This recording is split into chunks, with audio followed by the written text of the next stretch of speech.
Hi all. Yesterday was another very exciting round day for the Ultimate Blitz Challenge, the second half. One of the more interesting games, Wesley So against Garry Kasparov in round 10. Let's have a look at this game. Knight f3 from Wesley So.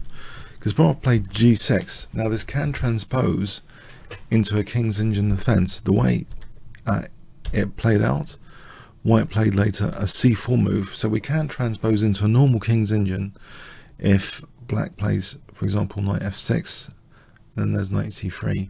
But we have this slightly rarer continuation, bishop g4, bishop e2, knight c6, and quite often here, theoretically, bishop e3 is played.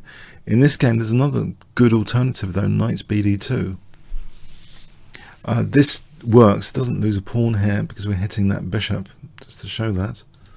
If knight takes d4, we play knight takes d4 and we're hitting the bishop. So if bishop takes, we can take here. So that's not too hot an idea to nab that pawn. Instead, e5 is a logical follow-up. We have d5, knight e7, so black has closed the center, trying to get the center closed, and after h3 wants to preserve actually the light square bishop, because otherwise black will be quite weak on those light squares. But now we see a kind of good continuation follow-up for this knight on d2, which otherwise is blocking in the bishop. It doesn't look too great there. White plays an immediate c5, which kind of looks thematic, because the knight can jump to that seemingly excellent c4 square if this is taken. Possibly it is a little bit risky to take this pawn because it does weaken e5 and it kind of liberates this d pawn potentially, and there might be some merit in considering queen b8 just to hold things up, especially in a blitz game. You don't want to give the opponent too much initiative because it's harder sometimes to defend than to play from a very active, aggressive looking position. But Kasparov dared to take, calling Wesley So's bluff basically. We see knight c4 hitting e5. Now this is a bit of a compromise move, f6. Although it guards the pawn, it does mean white's got things like d6, and you can see that this diagonal has now been weakened. And in fact d6 is played, but it seems knight c8 for a moment is okay for black. There shouldn't be any major problem, it seems, here. We have now bishop e3, and here is where possibly black should consider, and this looks maybe a little bit strange, but maybe black should consider the move b5. This seems to be one of the better moves available. Quite energetic and aggressive reaction, but black seems to be doing okay if that kind of move is played. Instead we see b6, and white has some compensation here for the pawn. I mean, it's already kind of dangerous on this diagonal. Wesley So just calmly castles.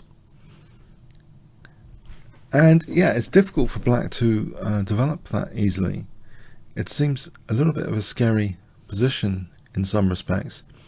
Kasparov immediately challenges this fawn pawn on d6, this temporary fawn anyway, in the middle. Bishop c6, so he's really challenging that pawn. And it seems quite a logical move, but we have d takes c7, queen takes c7, and that move which seems to maximize white's initiative. I wonder if you can guess what white plays here. So it looks as though should white be concerned with the e4 pawn, but remember the black king's in the center, so what would you play here? This is a very, very energetic continuation by Wesley So. So if I give you 5 seconds, what would you, to pause the video, what would you play here?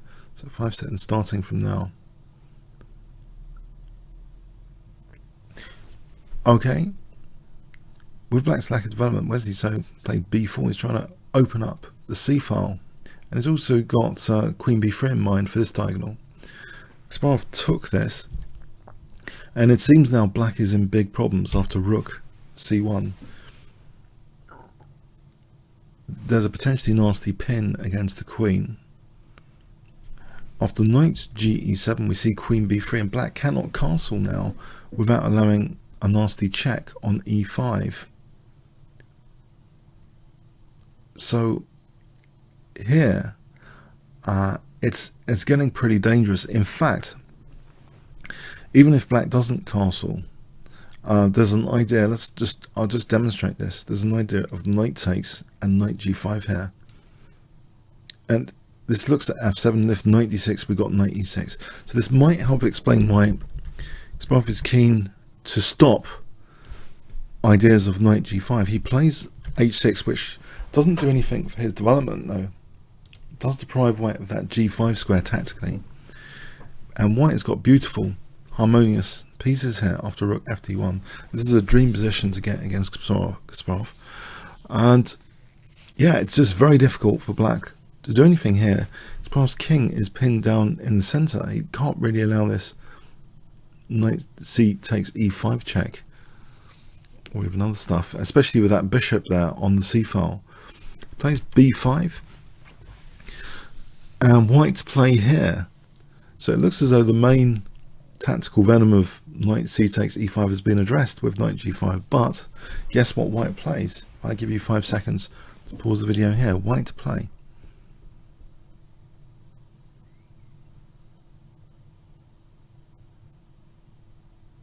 Okay, knight c takes e5. This c file is potentially a major problem area for black with that pin. After f takes, we have bishop takes b5. Black is really pinned down in the center. Kasparov tries to release the pin, but instead of taking on c6, which looks very promising, and it's probably quite good for white technically because of that c6 pin, actually the pin is sustained, and it's difficult for black to castle here still. If bishop takes, we have check, and black will be losing the queen because of that. Yeah, it's a very, very difficult position after bishop a4. Kasparov tries queen b7, unpinning here at least. But now, yeah, there's some spectacular moves here to finish off. Can you see the first move? If I give you 5 seconds to pause the video here, white to play. So remember, the king's stuck in the center. This is like having a penalty shot against Kasparov's king, basically, with the king stuck in the center for the moment. So if I give you 5 seconds starting from now.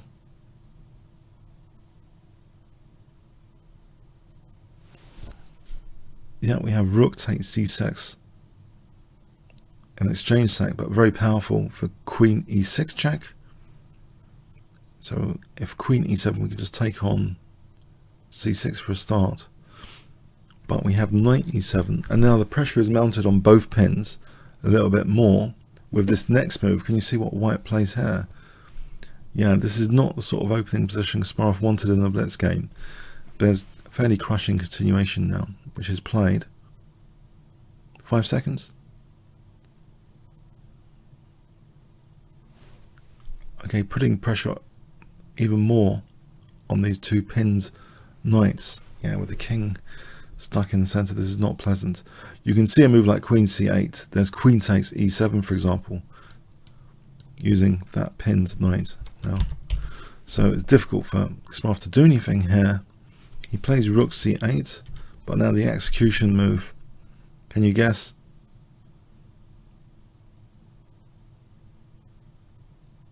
Okay, bishop takes e7. And this spells total disaster for Kasparov. He resigns here. If he takes, say, we have taking here.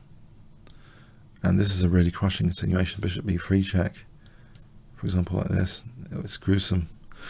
Yeah, it just shows that even if you're one of the strongest players in the history of the game, if you get a bad opening position, you get a bad opening position. It's like playing an odds game. I would like to point out, though, that this is one of Kasparov's